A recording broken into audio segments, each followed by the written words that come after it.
దక్షిణ భాగం అలైన్మెంట్ రాష్ట్ర ప్రయోజనాలను పరిరక్షించే విధంగా ఉండాలని సీఎం రేవంత్ రెడ్డి సూచించారు. ఓఆర్ఆర్ నుంచి RRR వరకు రేడియల్ రోడ్లకు భూ సమీకరణ వేగవంతం చేయాలని ఆదేశించారు. డ్రైపోర్ట్, బందర్, కాకినాడ రేవుల అనుసంధానంపై అధ్యయనం చేయాలన్నారు. అటవీ ప్రాంతాల్లో నైట్ సఫారీలకు కార్యాచరణ ప్రణాళిక రూపొందించాలని సీఎం తెలిపారు.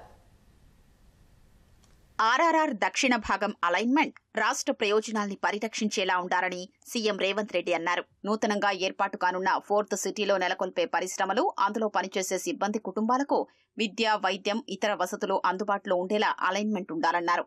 ఆర్ఆర్ఆర్ దక్షిణ భాగం రేడియల్ రోడ్ల నిర్మాణం, డ్రైపోర్ట్ ను సీపోర్ట్ కు అనుసంధానించే గ్రీన్ఫీల్డ్ రహదారిపై సీఎం రేవంత్ రెడ్డి సమీక్ష నిర్వహించారు. గత వారం జరిగిన సమీక్షలో ఆర్ఆర్ఆర్ దక్షిణ భాగం అలైన్మెంట్ లో సీఎం సూచించిన మార్పులకు అనుగుణంగా అధికారులు సవరణలు చేశారు. అందులోనూ కొన్ని తేడాలు ఉండడంతో మరికొన్ని మార్పులు సూచించిన ముఖ్యమంత్రి అలైన్మెంట్ మార్చారని, అది ఫైనల్ అయిపోతే వెంటనే కార్యాచరణ చేపట్టారని అధికారుల్ని ఆదేశించారు. ఓఆర్ఆర్ నుంచి RRR వరకు నిర్మించనున్న ప్రతిపాదిత రేడియల్ రోడ్ల నిర్మాణం కోసం భూ సమీకరణ, భూసేకరణ చెయ్యాలని సీఎం సూచించారు.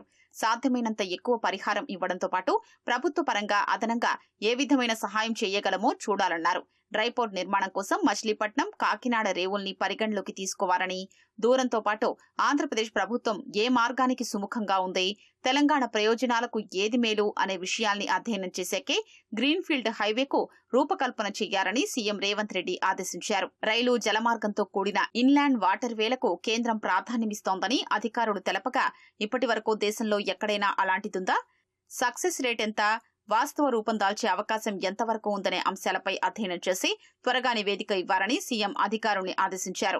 ఓఆర్ఆర్, RRR మధ్య రావిర్యాల నుంచి ఆమన్గల్ వరకు నిర్మించే రహదారిలో 3 చోట్ల ఉన్న అటవీ ప్రాంతాల్ని నైట్ సఫారీలుగా మార్చే అంశంపై కార్యాచరణ రూపొందించాలని సీఎం రేవంత్ రెడ్డి అధికారులకు సూచించారు. అంతర్జాతీయ విమానాశ్రయం, నగరం, అటవీ ప్రాంతం సమీపంలోనే ఉండడం అరుదని, ఈ అవకాశాన్ని సద్వినియోగం చేసుకోవాలని సీఎం పేర్కొన్నారు.